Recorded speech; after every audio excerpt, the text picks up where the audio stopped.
नमस्कार दोस्तों, मैं हूं संदीप शर्मा और आप देख रहे हैं हमारा चैनल भारत अब तक। आप हमारे चैनल पर नए हैं तो आपका ढेर सारा स्वागत है। कृपया करके सब्सक्राइब करें, लाइक करें और शेयर करें। आज हम जो बात करने वाले हैं, लोकसभा का चुनाव होने संपन्नता की ओर है।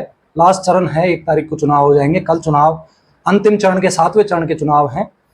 57 सीटों पर वोटिंग हो रही है। लेकिन हम उससे पहले ये जो वीडियो आज जो रिकॉर्ड कर रहे हैं, ये वीडियो हम पहले भी रिकॉर्ड कर सकते थे, लेकिन हमें ऐसा लगा कि शायद हम अगर ये वीडियो पहले रिकॉर्ड करेंगे तो कहीं ना कहीं किसी भी व्यक्ति को ये लग सकता है कि हम किसी व्यक्ति को या किसी पार्टी को सपोर्ट कर रहे हैं। अब जब अंतिम चरण का चुनाव है और लगभग कल वोटिंग शुरू हो जाएगी, चुनाव प्रचार थम गया है, तो हमने सोचा क्यों ना इस बारे में आप डिस्कस करते हैं।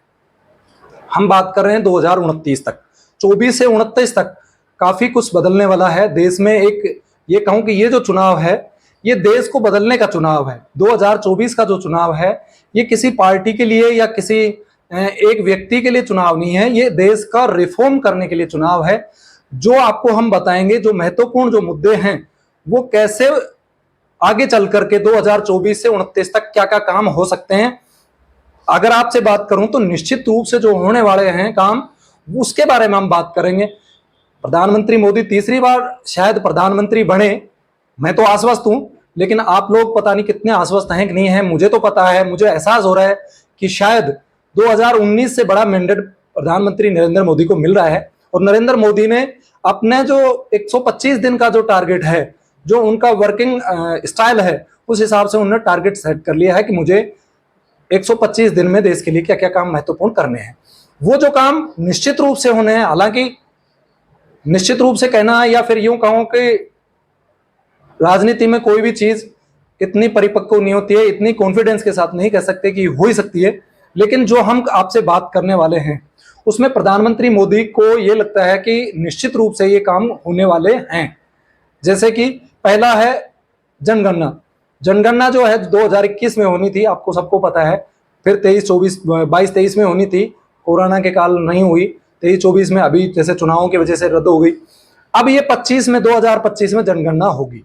जनगणना जैसे ही होगी, देश में एक नीतियों का निर्माण करने में, नीतियों का निर्धारण करने में, नई स्कीम्स बनाने में भारत सरकार को बहुत ज्यादा आसानी हो जाएगी। हालांकि आप देखेंगे कि भारत सरकार के पास, चाहे वो कोविड की वैक्सीनेशन हो या फिर डीबीटीएल स्कीम हो या फिर और कोई स्कीम हो, डेटा बहुत ज्यादा उन्होंने कलेक्ट कर रखा है।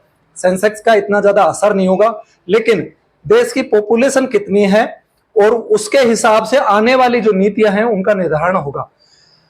परिसीमन जो है वो भी जनसंख्या पर आधारित है, क्योंकि जनसंख्या का जब निर्धारण होगा कि कितनी जनसंख्या है हिंदुस्तान में और किन राज्यों में कितनी है और किन लोकसभा क्षेत्र में कितनी है, उसके बाद ही तो परिसीमन होगा। तो पहला काम जो होने वाला है, नरेंद्र मोदी ने जो अपना निश्चित रूप से करने वाले जो काम है, उनमें से पहली लिस्ट है जनगणना। 2025 में मुझे लग रहा है कि जनगणना निश्चित रूप से पहले की जाएगी। दूसरा काम होगा जनगणना के तुरंत बाद परिसीमन, जिसको बोलते हैं डिलिमिटेशन, यानी कि लोकसभा और विधानसभा की सीटों का परिसीमन दोबारा से होगा। उनकी जनसंख्या के हिसाब से सीटों का निर्धारण होगा। जो सीटें अभी हैं, हो सकता है वो कल सीटें नहीं रहे, नई सीटों का निर्माण होगा। आप देख रहे हैं कि नई संसद भवन जो बना है, उसमें भी लगभग 1000-1200 लोगों के बैठने की व्यवस्था की गई है। वो सारी इसलिए की गई है क्योंकि 2029 से पहले या यूं कहूं कि 2029 में ही परिसीमन होने वाला है। तो चुनाव जो होंगे 2029 के लोकसभा के, उससे पहले परिसीमन पूरा कार्य कर लेना चाहती है सरकार, और उसके हिसाब से अगला चुनाव होगा। अब उसका प्रभाव क्या होगा? प्रभाव ये होगा कि नई आप विधानसभा की सीटें नहीं बनेंगी, लोकसभा की सीटें नहीं बनेंगी। तो जो एंटी इनकम्बेंसी जो का माहौल हो सकता है कि सरकार के खिलाफ बन रहा हो, वो माहौल, या उम्मीदवार के खिलाफ बन रहा हो, वो माहौल बिल्कुल खत्म हो जाएगा। क्योंकि जब सीटें ही अलग होंगी, प्रत्याशी नए होंगे, सीट नहीं होंगी, तो उसमें एंटी इनकम्बेंसी का तो कोई मतलब सवाल ही नहीं उठता। जैसे कि उदाहरण के लिए बात करें, अलवर लोकसभा है। अलवर लोकसभा में अभी जो प्रत्याशी है, उनके खिलाफ विरोध हो सकता है, लेकिन अगली बार जब अलवर लोकसभा क्षेत्र में से किसी और 2 लोकसभा क्षेत्रों का निर्माण होगा, या एक अलवर रह जाए, एक दूसरा नया हो जाए, तो उसमें जो प्रत्याशी होंगे वो लगभग नए हो सकते हैं। उससे फायदा होगा, पार्टी नए लोगों को आजमाने का उनके पास एक मौका होगा। पार्टी नए लोगों को मौका देगी, उनके खिलाफ एंटी इनकम्बेंसी का माहौल इतना नहीं होगा जिसका सीधा सीधा फायदा, मैं ये नहीं कहना चाहता कि किसी एक पार्टी को होगा, हो सकता है सभी राजनीतिक दलों को उसका फायदा होगा, लेकिन सबसे ज्यादा फायदा होगा सत्तारूढ़ दल को, क्योंकि सत्ता के खिलाफ जो हवा चलती है उसको एंटी इनकम्बेंसी बोलते हैं। जब लोकसभा या विधानसभा की सीटें ही नहीं होंगी तो प्रत्याशी भी नहीं होंगे, उन पे एंटी इनकम्बेंसी का जैसा कोई सवाल ही पैदा नहीं होता। इस मामले में अगर अपन बात करें तो सबसे पहले अभी आप देखेंगे जम्मू कश्मीर में परिसीमन हो चुका है, सभी विधानसभा सीटों का और लोकसभा सीटों का लगभग परिसीमन पूरा हो गया है। दूसरा राज्य असम है, असम में भी पूरा हो चुका है। अब बाकी जो राज्य हैं हिंदुस्तान के, बाकी जो देश के हिस्से हैं, उनमें परिसीमन होना तय माना जा रहा है। ये 2029 से पहले पहले हो जाएगा। इसके साथ ही आप देखोगे कि अभी लोकसभा में महिला शक्ति वंदन जो एक्ट था वो पारित हो गया। 33% महिलाओं की सीट निश्चित की गई है। जब 33% महिलाओं की सीट निश्चित की गई है तो निश्चित रूप से लोकसभा में महिलाओं की संख्या बढ़ेगी और लोकसभा सीटों की संख्या भी निश्चित बढ़ेगी। हमारा ऐसा मानना है कि शायद 850 के आसपास नई लोकसभा सीटों का निर्माण होगा, जिसमें महिलाओं की सीट निश्चित की जाएंगी कि इन सीटों पर जैसे SC ST के लिए रिजर्व होती हैं उसी तरह महिलाओं के लिए भी रिजर्व की जाएंगी और 33% महिलाएं जो हैं वो लोकसभा में चुनकर के जाएंगी। तीसरा काम ये हो सकता है कि भाई सीटें बढ़ेंगी, जब परिसीमन होगा तो सीटें भी बढ़ेंगी। 850 हमारा आंकलन है, हमारा जो इनपुट है, हमारा जो विचार है वो ये कि 850 सीटों के आसपास परिसीमन में निर्धारित की जाएंगी। उसके अलावा इसी से जुड़ा हुआ परिसीमन के बाद में जो चौथा जो काम होगा वो होगा एक देश एक चुनाव। इस पर बहुत पहले से बहस हो रही है। प्रधानमंत्री मोदी भी कई बार कह चुके हैं कि इस मामले में हमें आगे बढ़ना चाहिए, देश को आगे बढ़ना चाहिए, क्योंकि एक चुनाव, एक देश, एक साथ चुनाव होते हैं लोकसभा और विधानसभा के, तो देश का बहुत सारा पैसा भी बचेगा, बहुत सारा समय भी बचेगा, क्योंकि देश में अधिकांश समय चुनाव का माहौल रहता है। उससे फायदा ये होगा कि राजनीतिक दलों में आपसी जो मतभेद हैं या द्वेष जो है उसमें भी कमी आएगी, क्योंकि चुनाव का माहौल होता है तो चुनाव में कई बार नेता एक दूसरे पर छिटाकसी करते रहते हैं, उनमें मतभेद बढ़ते रहते हैं और हर 2 महीने 3 महीने में कहीं ना कहीं चुनाव होते हैं और एक दूसरे पर वो मनमुटाव कम हो, ऐसी कोई व्यवस्था नहीं होती है। लेकिन ऐसा नहीं होना चाहिए कि मन में किसी प्रकार का कोई द्वेष हो, लेकिन आपको पता है चुनाव में ये सारी चीजें होती रहती हैं। तो जब एक देश एक चुनाव होगा, देश में एक साथ चुनाव होगा तो 5 साल बाद ही चुनाव होगा, उसमें जितना भी जो समय मिलेगा उसमें नेताओं को एक दूसरे से मिलकर बैठ करके अपने जो व्यक्तिगत विचार हैं, व्यक्तिगत द्वेषता जो है वो कहीं ना कहीं कम होगी। तो दूसरा जो इससे जुड़ा हुआ, परिसीमन से जुड़ा हुआ मुद्दा था जो नरेंद्र मोदी अपने तीसरे टर्म्स में जो कर सकते हैं वो है एक देश एक चुनाव। आप देखेंगे पूर्व राष्ट्रपति रामनाथ कोविंद ने अपनी रिपोर्ट जो कमेटी बनाई थी उनके नेतृत्व में, वो कमेटी ने अपनी रिपोर्ट सौंप दी है और उस कमेटी ने स्पष्ट रूप से ये कहा है कि कुछ संविधान में संशोधन करने पड़ेंगे। कुछ संविधान में 2/3 बहुमत से संशोधन होंगे, कुछ साधारण बहुमत से होंगे। अब 2/3 बहुमत, और आप बार बार देख रहे हो अब की बार 400 पार, अब की बार 400 पार। प्रधानमंत्री नरेंद्र मोदी जो लोकसभा में ज्यादा सीटें जो मांग रहे हैं, कहीं ना कहीं उनका एक इशारा ये भी है कि संविधान में जो संशोधन होंगे, एक चुनाव एक देश का जो मुद्दा बना हुआ है उसके लिए संविधान में संशोधन के लिए हमें ज्यादा सीटें चाहिए। तो उसका विरोध करते हुए कांग्रेस पार्टी ने या विरोधी पार्टियों ने यह कहा कि आरक्षण को खत्म करना चाहते हैं। भारतीय जनता पार्टी ये SC ST को मिले हुए आरक्षण को रद्द करना चाहती है। ऐसा शायद हमें नहीं लग रहा कि ऐसा कुछ करने वाले हैं, क्योंकि उनको ज्यादा सीटें चाहिए। वो सीटें इसलिए चाहिए क्योंकि संविधान में बहुत सारे संशोधन करने पड़ेंगे। कुछ राज्यों में चुनाव पहले करवाने पड़ेंगे समय से, कुछ राज्यों में चुनाव समय के बाद करवाने पड़ेंगे, कुछ बीच में करवाने पड़ेंगे, कुछों का समय कार्यकाल बढ़ाना पड़ेगा, कुछों का कार्यकाल कम करना पड़ेगा। ये सारे संविधान में संशोधन करने पड़ेंगे। कुछ साधारण बहुमत से होंगे, कुछ 2/3 बहुमत से होंगे। इसके अलावा 2/3 विधानसभा जो हैं उनमें भी ये प्रस्ताव पारित करवाना जरूरी होगा, ये कमेटी की रिपोर्ट में बताया गया है।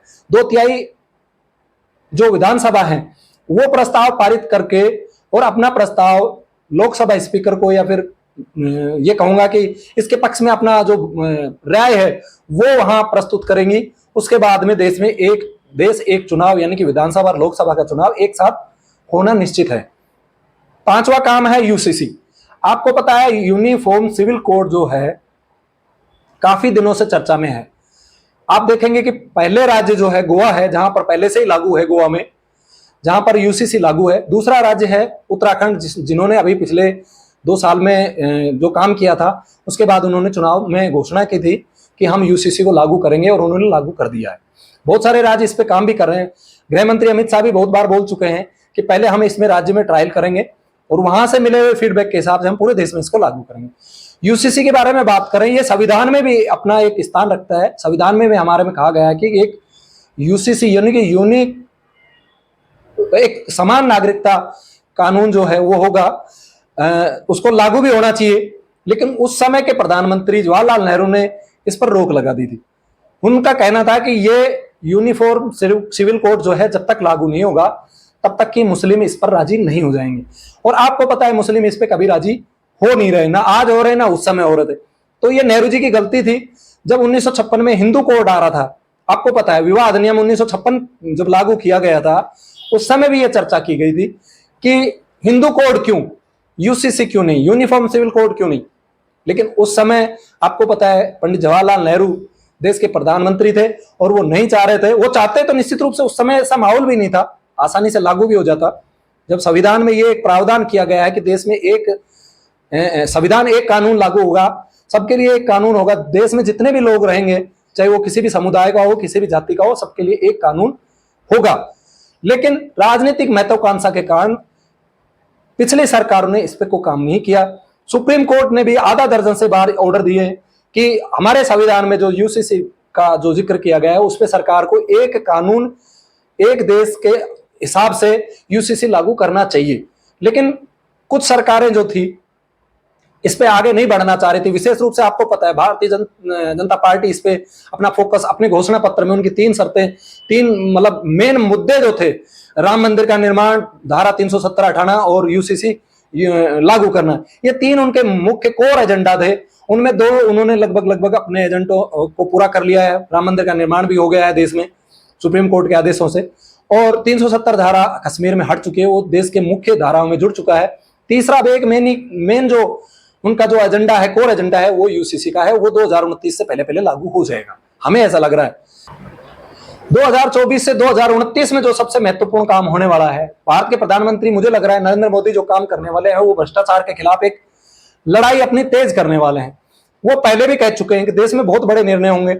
उन्होंने पहले भी बताया कि देश में कठोर निर्णय लेने का समय आ गया है, पहले से ज्यादा कठोर निर्णय लेंगे, भ्रष्टाचार पे प्रहार तेज करेंगे, भ्रष्टाचारियों को बख्शा नहीं जाएगा, वो किसी भी पार्टी के हों।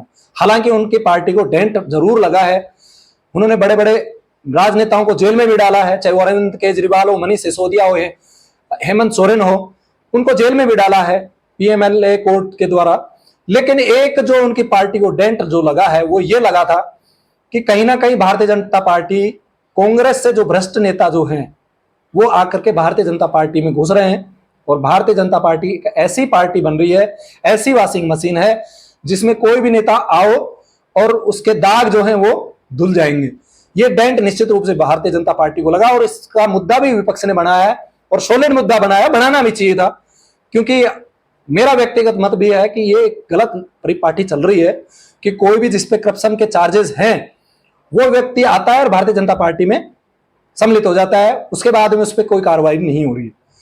अब प्रधानमंत्री मोदी ने क्लियर किया है कि 2024 के चुनाव के बाद भ्रष्टाचार पर और तेजी से प्रहार होगा।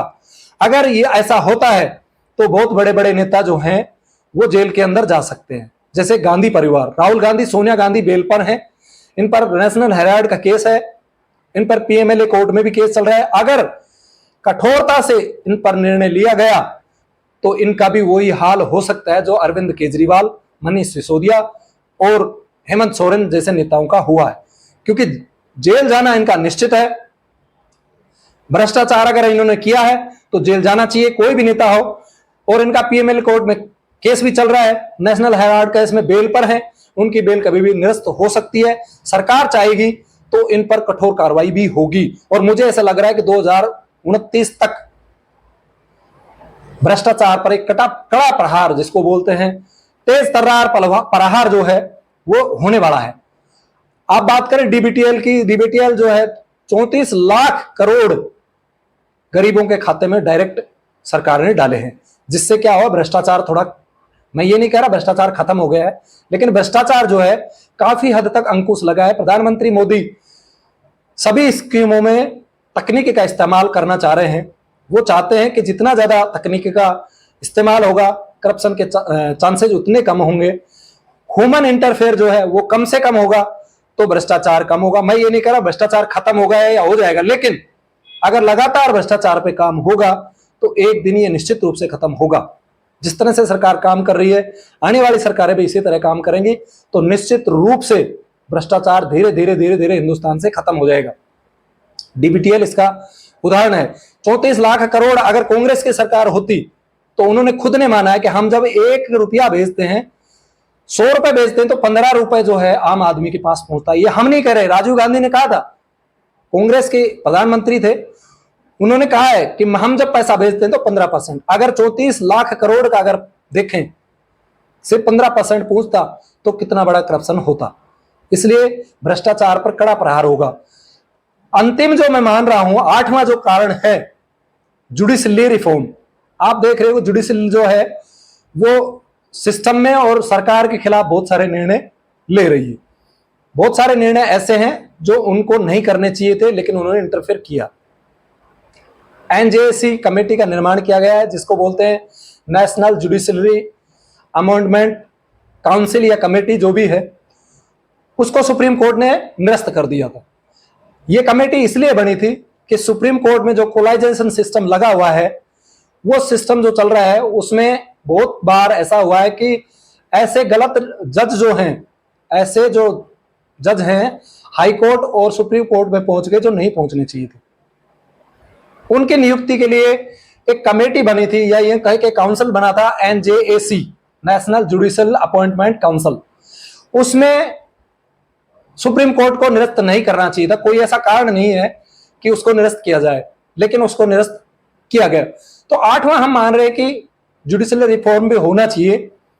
आपको पता है इसका सबसे ज्यादा फायदा जो है, जो आपको बताया, चाहे वो आपका यूसीसी हो, चाहे आपका एक देश एक चुनाव हो, चाहे भ्रष्टाचार के खिलाफ हो, 2024 से 29 तक प्रधानमंत्री नरेंद्र मोदी का भयंकर विरोध होने वाला है। उनके खिलाफत और तेज होने वाली है, क्योंकि जब जब भी भ्रष्टाचार के खिलाफ कोई कार्रवाई होगी तो निश्चित रूप से विपक्ष के जो नेता जेल जाएंगे, वो जेल तो जाएंगे ही जाएंगे, लेकिन उसके खिलाफ बहुत ज्यादा आंदोलन नरेंद्र मोदी के माहौल क्रिएट किया जाएगा। लेकिन मुझे ऐसा लग रहा है कि देश में कहीं ना कहीं इन सब चीजों का फायदा भारतीय जनता पार्टी को मिलने वाला है, चाहे वो यूसीसी हो, क्योंकि इनका तो कोड जो है, कोर हार्ड कोर जो मुद्दा है वो पूरा करेंगे तो निश्चित रूप से भारतीय जनता पार्टी का जो वोट बैंक है वो खुश होगा।